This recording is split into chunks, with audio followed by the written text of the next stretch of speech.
Hi, sir. Mahoney. So, yeah. Oh, I see. Yeah. Well, I haven't seen anything, and unlike previous movies where I didn't really care, I feel like I've got the ticket for Sunday morning. I kind of care, so I'm just not gonna ask. I don't want spoilers. I know you've seen it. If you want to give me like a little, I liked it, or I assume you liked it. I will just spend like a minute. So I was supposed to see the film on December 26th, but you know what? I went to Fandango, still having a cold, and I'm like, I wonder what's available. Did you know they started showing the movie at 4 p.m. yesterday? At 4? Yeah. Oh, that's interesting. Because I thought theoretically it was like, oh, the movie has to end after midnight. Yes. Unless it was a 6 or 8 hour movie. That's right. So they was it had an 8 hour movie? 7.5. Okay. They had nosebleed seats available, and they had one seat left at 11 p.m. for 3D in the back. Okay, so you got a specific seat. You got yes, yeah. Seat. Oh, yes. So I took it. I went by myself, and I'm not really a fan of the newest ones. I'm an old school episode 4 through 6, but I wanted to see if questions were answered, and I don't know. I just didn't want people to have the hype over me. I didn't want to hear about anything. So I'm like, you know what? I thought about it back and forth and decided, screw it, I'm going to go. 3D is the way to go. Sure. I got the IMAX 3D tickets for Sunday morning at 9:30 a.m. Great. Shows you how they're showing Well, there was not much foreshadowing, which I liked. I was actually surprised. Okay. Because, I can't stand the foreshadowing. Like we said, there's a fight. They keep cutting to scenes of a knife. Oh, I wonder what's going to happen. Someone's going to fall on a knife.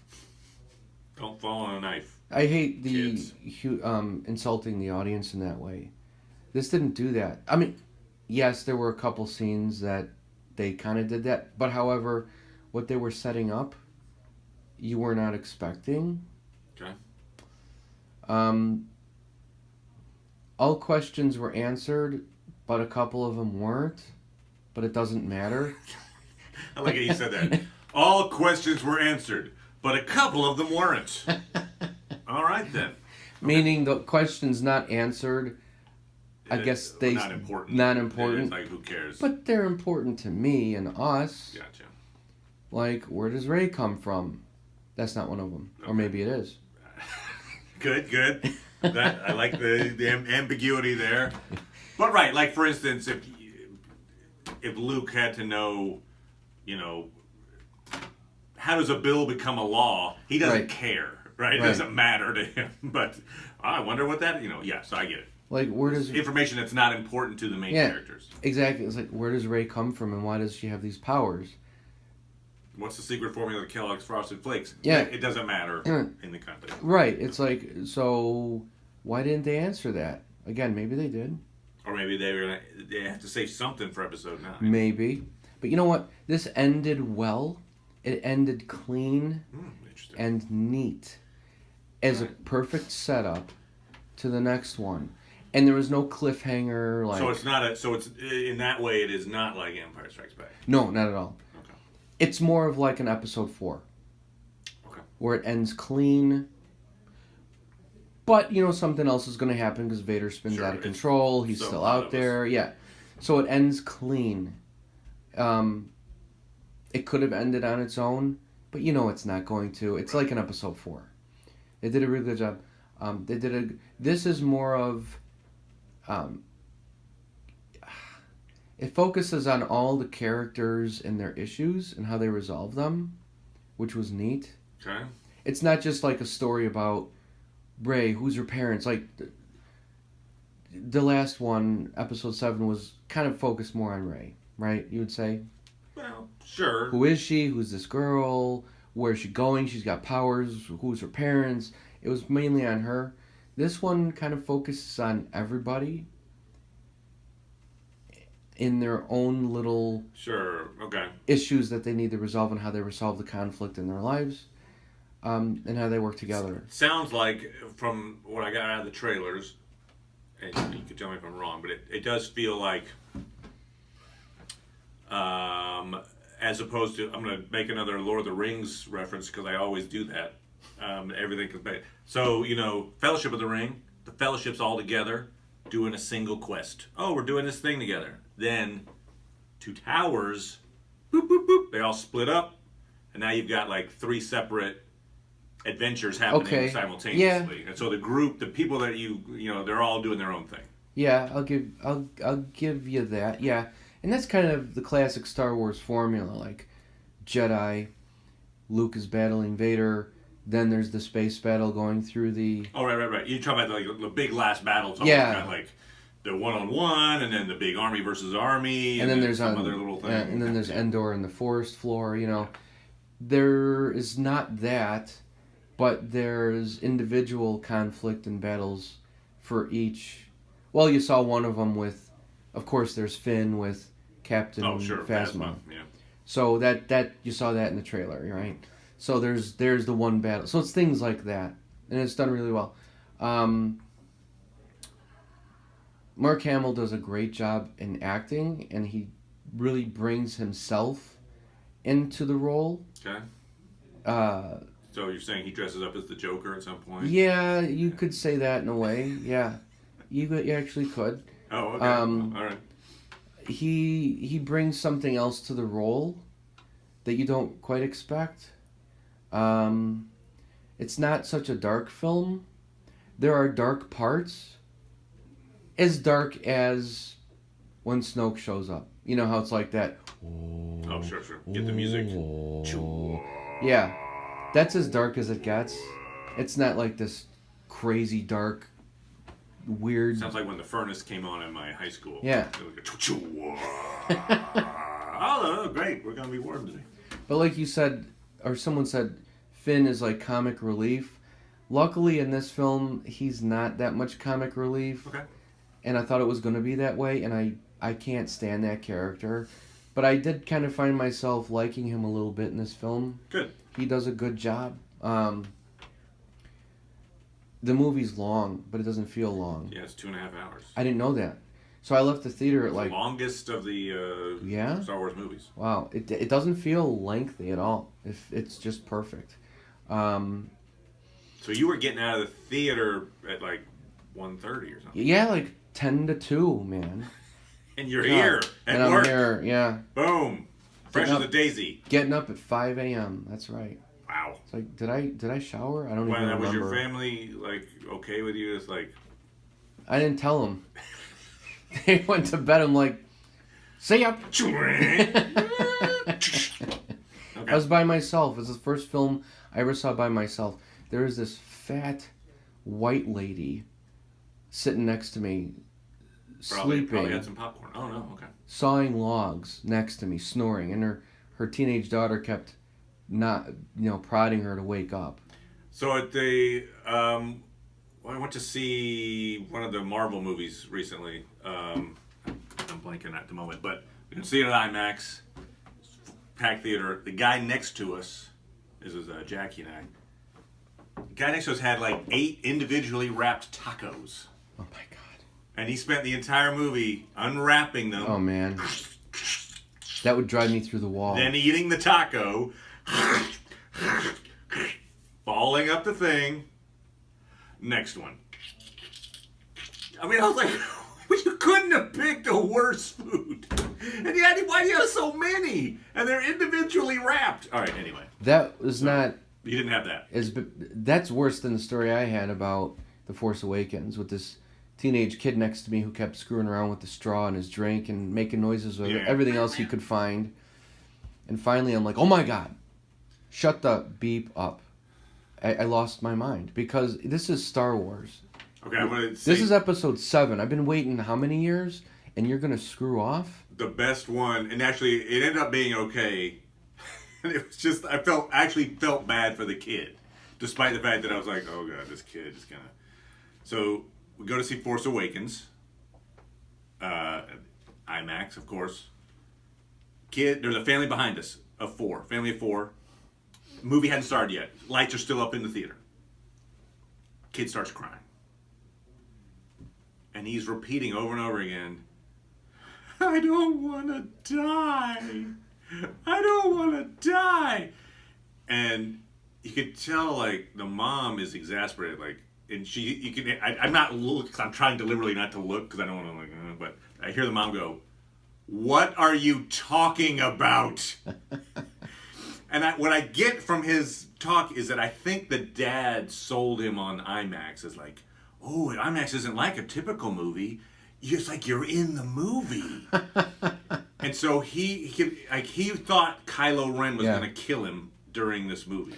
Well, you know what? And so he cried, and as soon as the credits started, he started bawling. The dad took him out, and then we never saw him again. But yeah, it was just like, I don't want to die. Kylo Ren's gonna kill me. I was like, oh, why are you subjecting this kid to this thing? Like he has accepted that he is about to die in 10 minutes, and he's like, all right, I guess if the family wants to sit here, okay, I'm gonna die for you. I'm like, oh. If you think about a little kid's mind, that's pretty severe. Yeah. The mom had no idea what he's talking about, but that's intense. Yeah. I don't want to die. Please don't let this thing start. Anyway. Wow. So that was, these movies are impactful. So you'll like it a lot. I wanted to. Do you have any questions? See, as I say, normally I'm like, who cares? Spoilers, but I'm so close to just watching it. And I know there are surprises. I mean, I've been told there are like some legit surprise moments. So I'm going to go ahead and be surprised. How about you just ask one question? Gotta ask at least one. How about two? All right, one question. It could be basic. Yeah, I'll ask something that's not revelatory. And I won't give it away completely. Like, sure. I'll answer it in a general way. Okay, in a general layaway. Okay, is Benicio del Toro's character, is he a good guy or a bad guy? Or is he a shade of gray? A shade of gray with bad, mostly. Okay, so he on the evil scale, he's like... Yeah. Do you want to know what he is? Nah, we'll leave it. That sounds spoilery. You'll never guess it. Okay. All right. Well, then he probably delivers pizza. He's a pizza delivery guy. No. I like how you're like, in a certain way, from a certain point of view. From a certain point of view. He is a pizza delivery guy. He runs the bookmobile. All right, no, that's fine. Good. He does a really good job at acting. He's not what I expected him to be, but okay. Next. Next. I was like, one question. Next. This is fun. This is what viewers want to see. Okay. I'm not going to give it away. All right. Who has, of the major characters, who has the most screen time? That's tough because, like you said, they split it up like in Lord of the Rings, right? Yeah. It's about equal, I'd say. And this is like Finn leaning more towards Leia and Poe a little bit. And actually, they're all pretty much equal, I have to say. So Leia gets a whole lot of screen time. Yeah.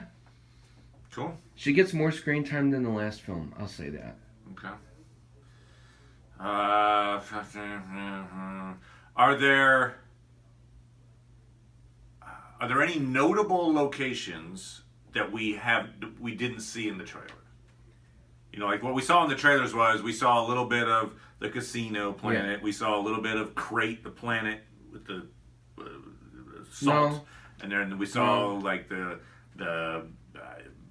Snoke's ship in his throne room, and then we saw Atu. Right. No, that's... It's not like suddenly we're back on Mustafar. Right. They were in Vader's attic. Okay. Right. They're not going back. All right. No. Okay. All right. I guess that's... Let's do one more. Do one more. Okay. I know it's tough. God, yeah, that's too spoilery. Can't ask that one. What was it? I was gonna ask, does Leia die in this movie? So I can't do that. Don't even. No, we're not going there. Okay. This is also spoilery. Damn it! I was gonna say, do we see the green lightsaber? But that's too spoilery. Well, what do you think? I think yes, but Well, you'd probably be right. okay. Or maybe you're not. Or maybe I'm not. Okay, how about this? I'll tell you this, which doesn't ruin it. There was rumor that there's a new lightsaber color. Okay. I didn't hear that, but all right. That's false. There's Okay. not. Okay, how about this? This is fairly non-spoilery, but interesting. All right. Do we learn anything more about Captain Phasma? No. We don't. Okay. Nope. All right, because she kind of got a big build-up from the last movie. That's right. It was like, I think it was J.J. Abrams was like, "This is my favorite character," I know. and then she had like 5 lines, and you're like, "Oh, okay, was there something cut out?" So they don't really explore that any further. Nope. Okay. See, that's like one of the surprises to this film. You're right. It's like they're bringing this character in, exactly what you just said, and then it's like, what? Okay. They don't expand on anything. Okay. Gotcha. But like I said, maybe they don't have to. Well, they also have so many characters, and they Right. with all those right. storylines, they gotta like pick and choose. So. And they did a good job with that. They spent the perfect amount of time. Like, I thought about that too. It's like, wait, why aren't they spending time on her? But then again, it's like, you don't need to. And there's other things that need to be addressed. The thing I liked about this film too is it's not an in-depth story. It's basic, like episode 4 was. Bunch of teenagers, they meet, they go cruising around, hang out at the club late at night. In this case, the club's the Death Star. They blow it up. It's a victory. It's a simple. Club was going to be the cantina, but right. No, well, or that too. Bunch of teenagers meet. They hang out. They cause trouble. Kind of like the Breakfast Club with lasers and lightsabers.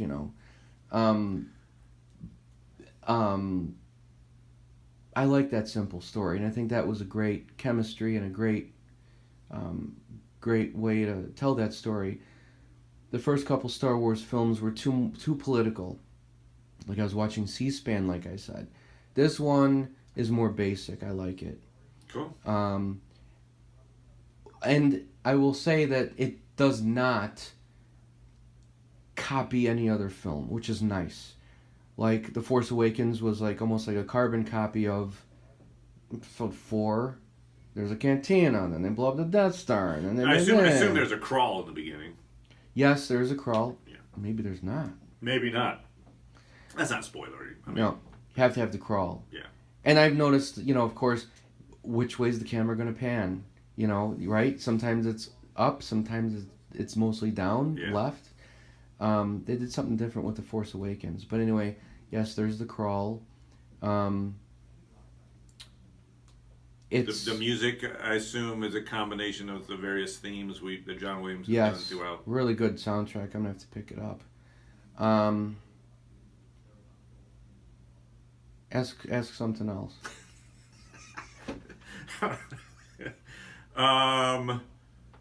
Is there... What, 2 more and then we're done. Is there an explanation for that black tape that's on...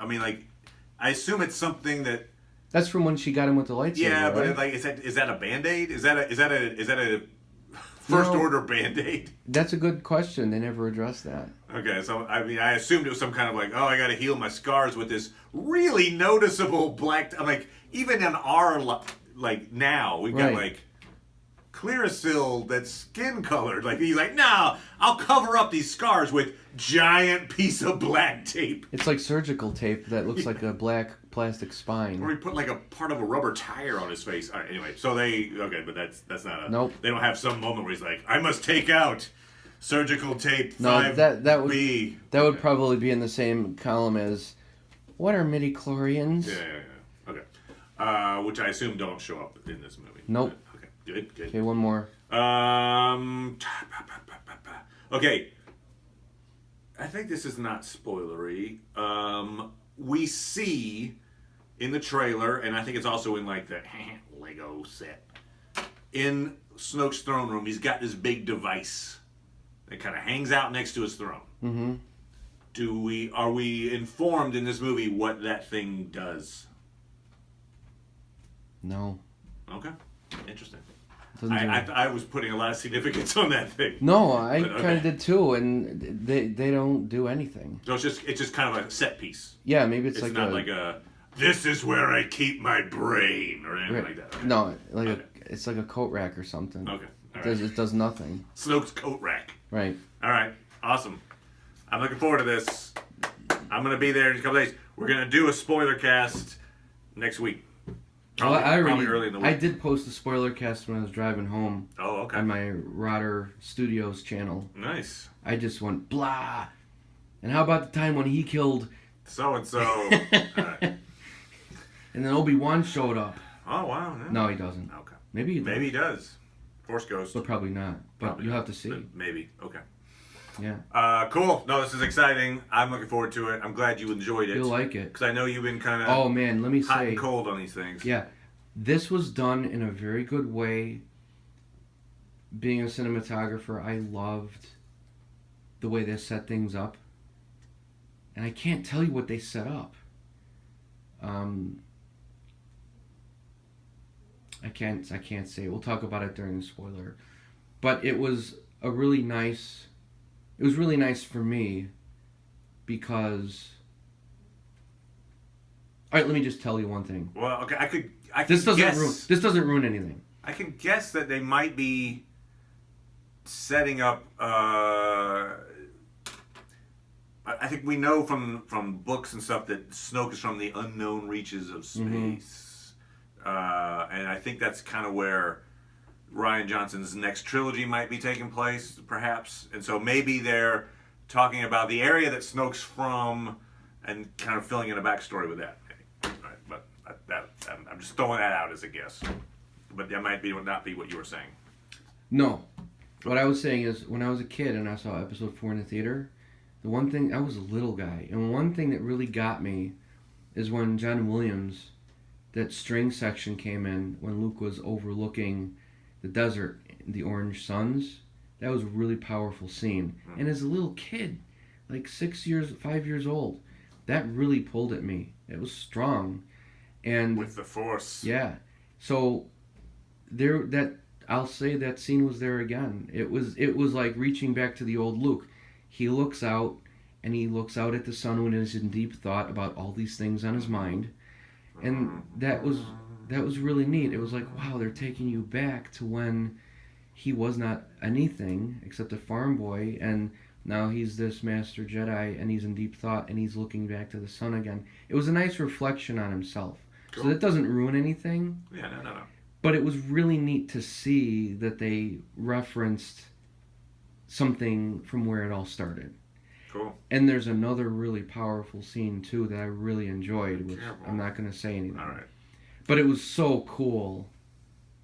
And that's, I can't say anything, but it was really, if I told you it's not going to ruin anything, I just leave it as a cool surprise. And there's a scene where he goes back to Tatooine and then he finds the family of Womp Rats that he killed, like, their kid, and he's like, look, I'm sorry. I was a boy. I didn't know any better. I thought your Womp Rat son had a ray gun. It looked real enough. Anyway, you know, I'm an older, wiser man now, and I'm sorry, Womp Rat family. And like he does a big they forgive him for killing a Womp Rat. And that probably didn't happen. Okay, I'm assuming that's the third act of the movie. That was cut out. Yeah, that'll be the director's cut. Director's cut. Luke has to go make amends to the Womp Rats. I assume we don't see, and I'm sad about this, Kylo Ren killing a bunch of Ewoks going after Darth's helmet. Nope. Damn it. That would be must-see TV. But okay, anyway. Do you want to know about... I don't like the way this is going. Do you want to know about the Knights of Ren? No, let's not go there. I can wait 2 days. Not even. At this point, I'll be 2 days from now. I'll be in the theater. Half an hour, I'll be done. Well, I'll tell you this. a lot of the things that you and I have talked about were never addressed. Oh. But a lot of things that we talked about were addressed and answered Okay. in a really cool way. It's like, wow, you know. All right. It's really neat. So yeah, we do have some Knights of Ren theory videos. Yeah. Which may or may not be worth a crap in 2 days' time. So we'll do a full discussion after you see it. Okay. Cool. All right, I'm looking forward to this. Woo! Last Yeah. Jedi, baby.